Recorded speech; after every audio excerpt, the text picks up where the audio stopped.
do it. And feelings and beliefs go a long way, not just seeing that it works there. It's both. It's a complex psychological interaction.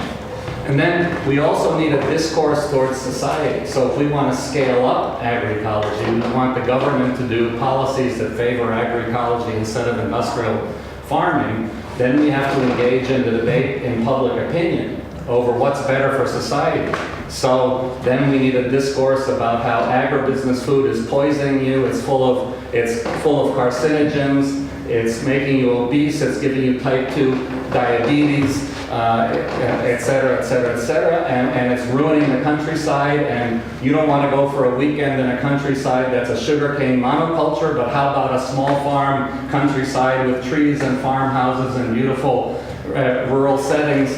So you also need a discourse towards society, and that may vary from each society what that discourse is. But the discourse part is just as important as the actual agronomic practices, and the actual agronomic practices are just as important as the discourse. You need both of them. Political opportunities often play a key role in the success stories. A political opportunity could be the United States blockades your island and you can't import any more fertilizer, and wow, people better find a way to farm without fertilizer.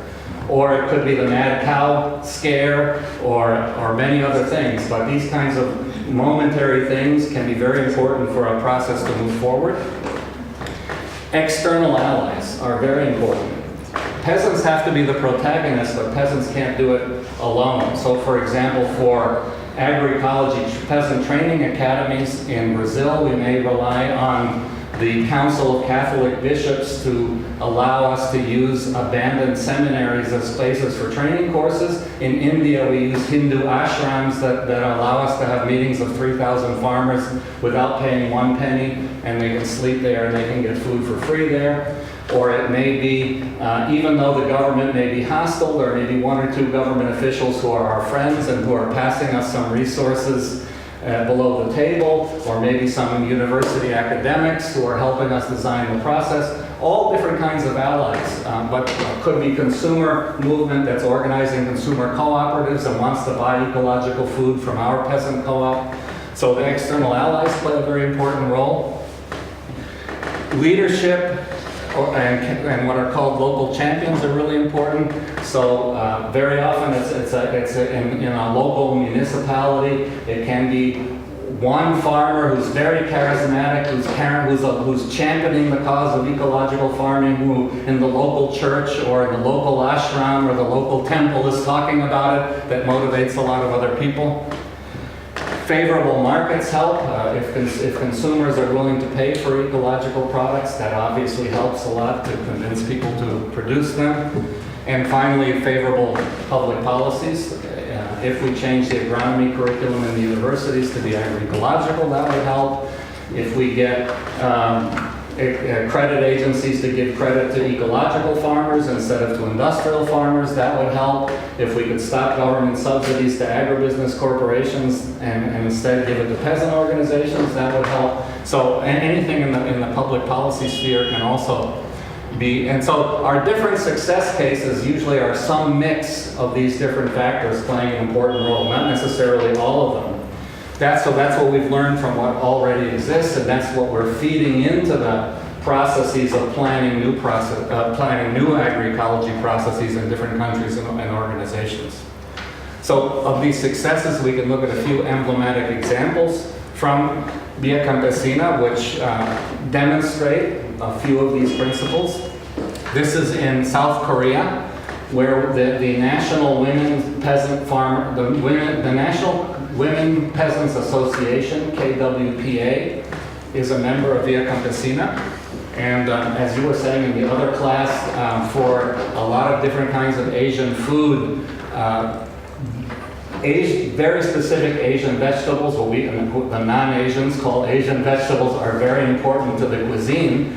And in Korea, there's a major problem that the seed industry, the vegetable seed industry, has inundated rural areas with a very large amount of a very small number of varieties of each of the vegetables.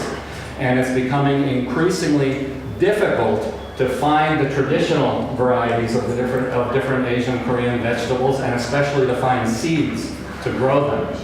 And so this became a major issue for peasant women in Korea, that we can't find the vegetables, we can't even find the seeds to grow the vegetables, we have to do something about it. And because they're present in almost all of the municipalities in Korea with an organizational framework, which is the culture medium to grow a process, they were able to create an internal campaign inside the Women Peasants Association, which is every woman peasant adopt a seed, is their campaign. And so the idea is that each woman makes a commitment to her community and to her peasant organization that she will choose one particular traditional variety of one particular vegetable that is really important to her, but where she can't find seeds hardly at all anymore to grow.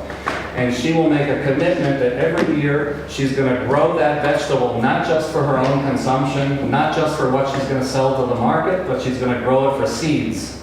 And those seeds she's going to keep for herself, and she's going to share in her community and through her National Women Peasants Association. And so what that shows is that having an organizational fabric in the countryside allows, through organizational processes, the possibility to try to slow or stop or reverse negative processes like what's called genetic erosion, which is the loss of seed varieties of traditional crop varieties, which is a problem all around the world. So it shows how, if you're organized and if you have a decision in your organization to do something about it and the creativity to design a social process, it's possible to act against these kinds of trends. Here's another example from India. Amongst Via Campesina organizations and non-Via Campesina organizations in India, starting in southern India but now all over India, there's something called the Zero Budget Natural Farming Movement. Now, it's important to explain that name because it's kind of bizarre. It comes from the problem of indebtedness of peasant families. India is one of the countries in Asia where the Green Revolution, that is modern agricultural farming, advanced a lot amongst the peasant population. And many or most peasants were induced into giving up traditional practices and entering into modern agriculture, meaning that they buy the seed, they buy the fertilizer, they buy the pesticide, and they do all of that with credit, and then they try to pay the credit with what they get for selling their crops. But because crop prices always are lower and lower and lower, and seed and chemical and fertilizer prices are higher and higher and higher, and they're using their farm, their land, as the guarantee for the loan, the tragic end result is usually that they end up losing their land because of indebtedness. And because of the shame of losing land inherited from ancestors is so terrible, it has caused a national epidemic of farmers committing suicide. So that according to national Indian government figures, 300,000 Indian farmers have committed suicide over the last 10 years, almost all related to this phenomenon of indebtedness. And the real figure is probably way higher than that because government figures always underestimate things like that. So that provoked a grassroots response from peasants saying, if credit is the problem, then we need to learn how to farm with no credit. And we can't farm with no credit unless we stop buying inputs from outside the farm.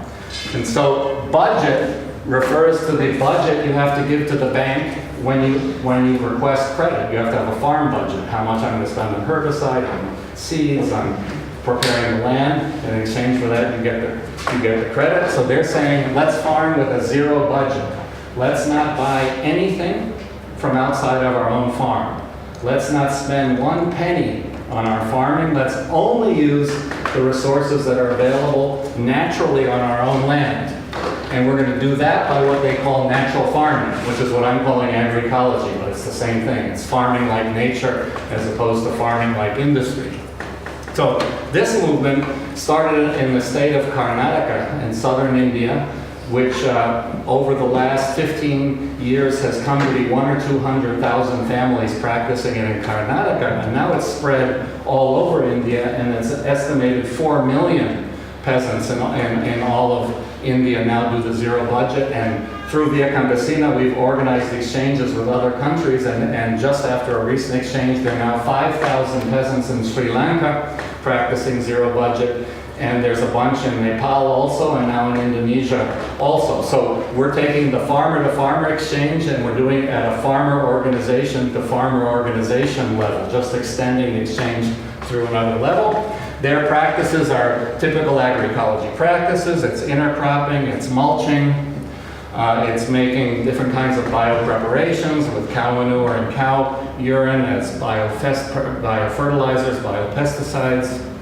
And this is an example of how Via Campesina promotes these exchanges. This was an international exchange where we brought 44 people from peasant organizations in all the other countries in Asia to spend 2 weeks visiting dozens and dozens of zero budget farms in Karnataka in India to learn how they do it, and also to be convinced that it works. Because the first experience was, it was just at a meeting, an international meeting about agroecology for Asian members of Via Campesina, and the Indian delegation came saying, we have this incredible thing, we have millions of farmers, they're getting higher yield than when they did it before, and really in a kind of very arrogant way.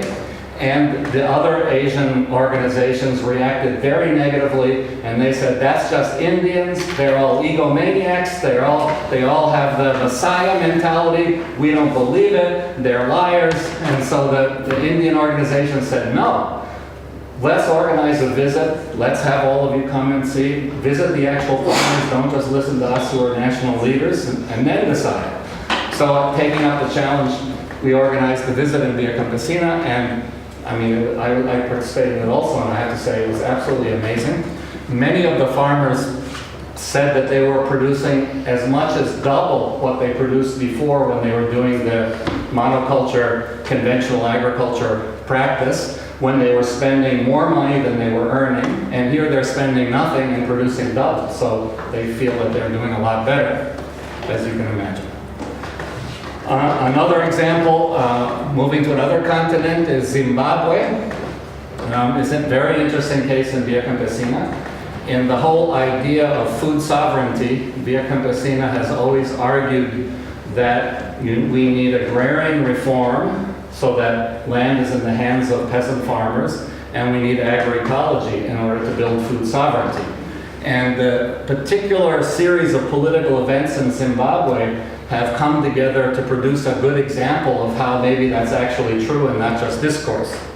So Zimbabwe, I don't know how much people know the history of Zimbabwe, but they had a revolution around 1980. The white government was overthrown. The African government came into power. Most of the Revolutionary Army were composed of landless peasants, because under the British colony and then the white independent government, most of the land was owned by a very small number of white landowners, and the majority of the black peasants had had their land seized and were landless or were farm workers.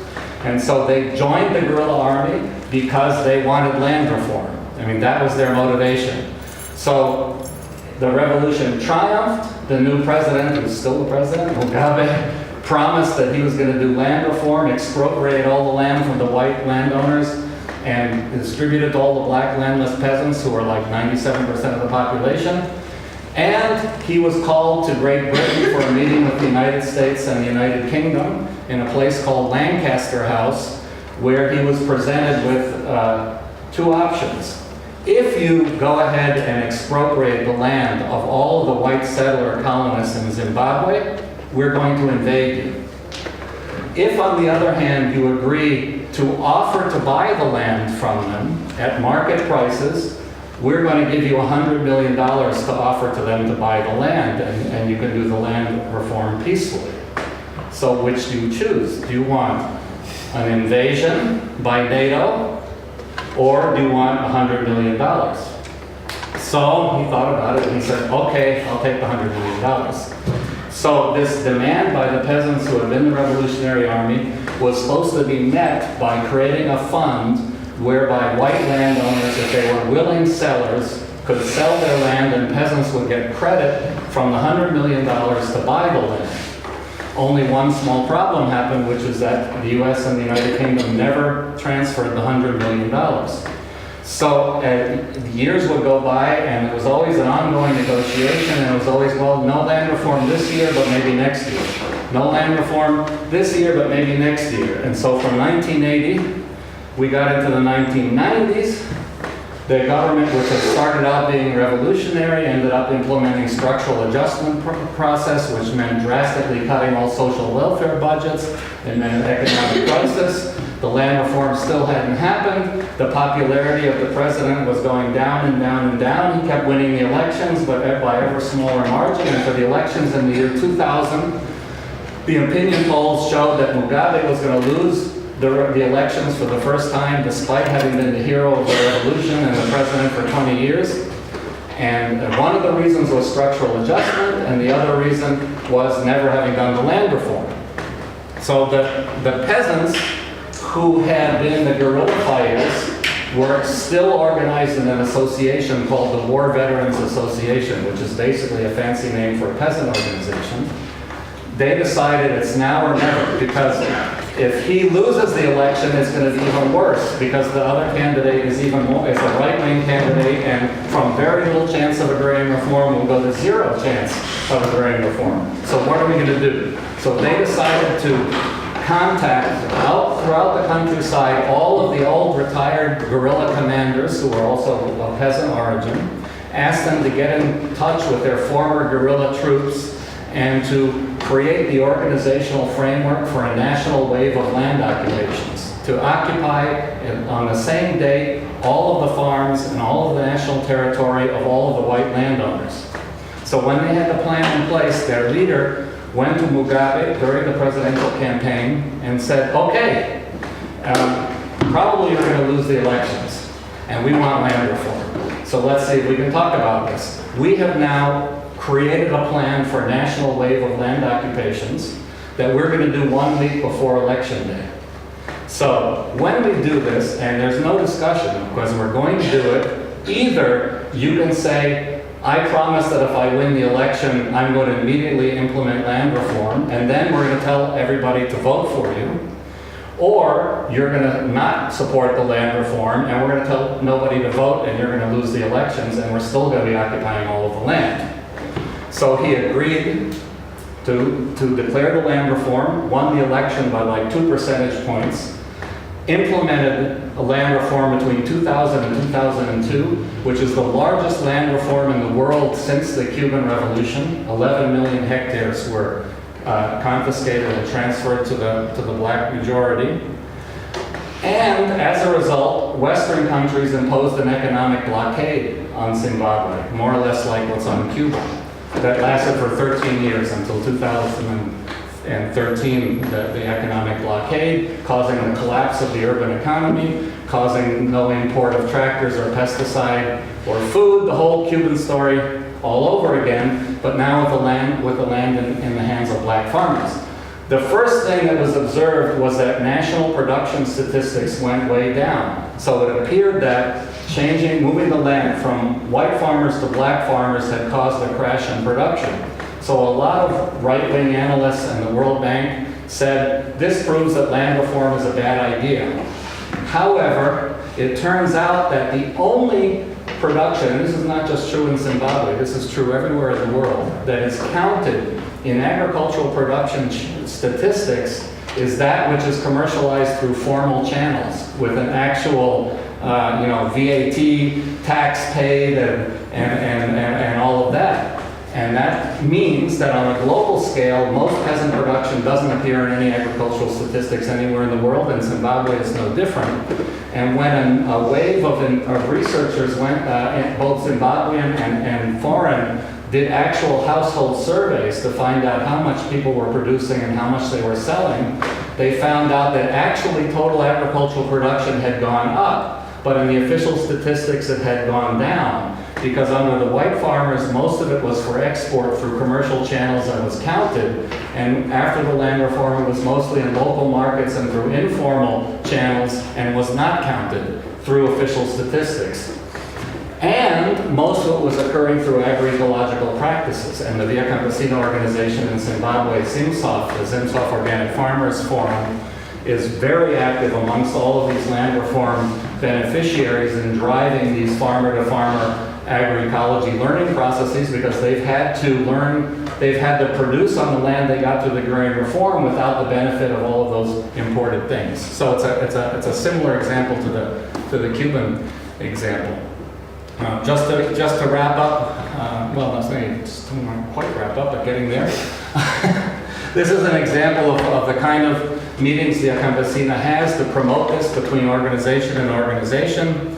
I said that the whole campesino thing originally came from Guatemala. We recently had a meeting with peasant organizations from all over the continent of the Americas to go to Guatemala and to visit the old peasants who were the originators in the 1970s of this whole farmer campesino methodology, which has now revolutionized agroecology work in peasant organizations all around the world. This guy is now a great-great-grandfather, and he talks about how in 1980, when he was one of the pioneers of the first campesino process, the Guatemalan military came in and massacred everybody in his village, because for them peasants meeting were subversives and therefore should be killed, and even if they were just meeting about agroecology, that didn't matter. And he actually went as a refugee to Mexico, where he started a very good campesino process in Mexico, and he had 4 sons. 3 of them were killed by the military. His other son escaped into the mountains, joined the guerrilla movement, ended up being trained in Cuba and North Korea, and ended up being the commander in the guerrilla army of a whole front in the war for 11 years. And now is a campesino agroecology promoter after the war. And when we interviewed him, he said, the whole time that I was in the mountains in the guerrilla army, my only dream was to return to the agroecological farm of my father. And now I am an agroecology promoter for the same reason why we took up arms all those years ago, which is to defend our peasant indigenous identity, way of life, and the Mother Earth. So it was really a very powerful experience. Cuba I talked about already, but this just shows how the number of families in Cuba over a very short number of years who became agroecological grew very fast through the campesino horizontal methodology. This is a poster that shows Via Campesina peasant agroecology schools all over the world in all continents, ranging from Spain to Mali to Indonesia to Cuba, in which peasants come together to share agroecological knowledge. This we've already seen, just to once again say how these success stories in Via Campesina tend to reproduce all of these elements: peasant protagonism, motivating discourse, social organization, horizontal methodology. And now we'll close with one example of one single family, and then we'll open for discussion. In Cuba, the Casemiro family. This gentleman here, Mr. Casemiro, was a policeman in an urban area, but his parents were peasant farmers. And when his father died, he inherited the farm and went back to the farm with his family to try to practice peasant agriculture. And when he got the farm, this is what it looked like: extremely degraded soil. His father had been using herbicide, machinery, had basically destroyed the soil and the biodiversity with the conventional agronomic model. This is 2004. Keep an eye on this tree, because now in 2010 you can see the same tree through participating in he said basically, I knew nothing about farming. I've been a policeman for so long I didn't even remember what I learned as a child. So when I came back, I immediately linked into the Campesino network, started visiting all of these agroecological farmers, trying out all of their practices on my farm. And so in 6 years, the same tree looks like that. This is another shot of his farm. You can look at that tree and that tree in 2012, so that's 8 years later. This is an overall view with those 2 trees. There he is with his brother. and this is the way his farm is organized now, so that he's rotating at different points in time, production of crops, later animals, later trees, all around a very complicated agroecological system. And he was so successful, he actually wrote a book about it called With My Family on the Agroecological Farm. And Via Campesina did a book about the process also, which is part of the materials that we develop in these self-study processes in order to be socializing and transmitting knowledge from campesino, farmer to farmer, farmer organization to farmer organization around the world. So that's the end of the presentation. The idea is, just to summarize and then open it for discussion, is that there are a lot of reasons to believe that we'd all be better off and Mother Earth would be better off if farming was done agroecological, if we had a localized food system. The way things are going, normally we're not getting there, we're going in the wrong direction.